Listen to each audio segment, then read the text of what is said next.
Major Sumit Bhardwaj जी। राधे राधे महाराज जी। महाराज जी, जब operation सिंदूर पुंछ राजौरी में चल रहा था, हम भी वहीं थे।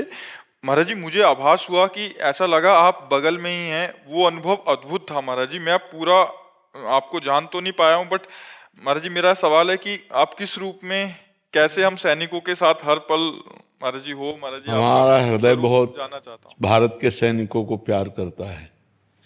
जैसे हम अपने जीवन में कष्ट सहा कोई जानता तो नहीं ना, ऐसे हमें सैनिकों से जब हम चित्त जोड़ते हैं तो उनके कष्ट को जानते हैं।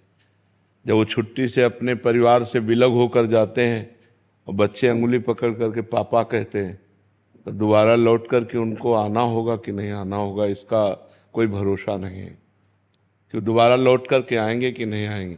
पहला, परिवार की ममता और प्यार का त्याग। दूसरा, शरीर सुख का त्याग, जहाँ भी तैनात कर दो वहाँ तैनात। तीसरा, प्राणों के मोह का त्याग। चाहे अभी छाती पे गोली लगे, चाहे मस्तक पे गोली लगे, हम अपने देश के लिए बलिदान के। तो हम सबका आदर करते हैं, लेकिन सबसे ज़्यादा आदर, कहीं भी हमें आर्मी का खड़ा दिखाई दिया उसको दुपट्टा पहनाओ, उसको सम्मान करो। हमारे भारतवासियों को चाहिए, संपूर्ण देशवासियों को चाहिए कि हमारे जो राष्ट्र के सैनिक हैं इनका सम्मान करो, क्योंकि इन्हीं के बल से हम सुरक्षित बैठे हैं।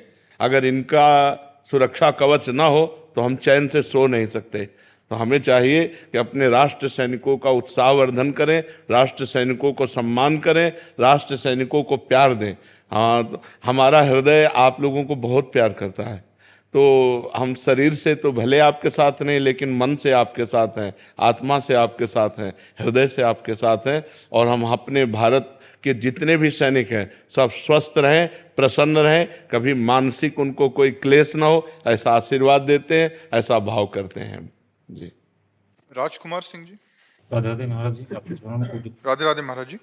महाराज जी, पिछले 6 सालों से शंकर भगवान का उपासक था, रोज भगवान का अभिषेक, स्तुति और भोग लगाता। फिर कह रहे हैं कि रामचरितमानस पढ़ी तो राम जी फिर राधा कृष्ण जी में लग गए। तो महाराज जी अब कह रहे हैं कि काफी जगह ऐसा होता है कि जहाँ एक सैनिक हूँ, विषम परिस्थितियों और में शुद्ध नहीं रह जाता। तो महाराज जी ऐसे में नाम जप कैसे करें? राधा नाम प्रिय है। शुद्ध अपवित्रः पवित्रो वा सर्वावस्थांगतोऽपि वः यह स्मरेत पुंडरीकाक्षं सवायाभ्यंतरः शुचि। जो हर समय राधा राधा, कृष्ण कृष्ण, हरि हरि, राम राम रट रहा है, वो नहाए या ना नहाए, वो भीतर और बाहर दोनों जगह से पवित्र हो जाता है। नाम जप के लिए कोई विधि निषेध नहीं, मंत्र जप के लिए विधि निषेध है।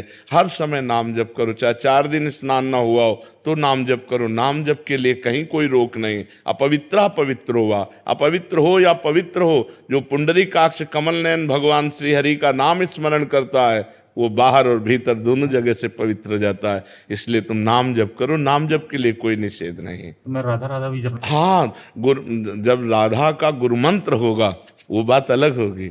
ये जो राधा राधा जैसे आपने माना कि गुरु के मुख से निकला हुआ है, तो ये नाम दीक्षा है, ये मंत्र दीक्षा नहीं है, ये नाम दीक्षा है। इसी को जपू महाराज जी, हाँ, कंटिन्यू। हाँ, शुद्ध रहूं अशुद्ध रहूं, इसी को कंटिन्यू। हाँ, रात दिन रात दिन रात दिन।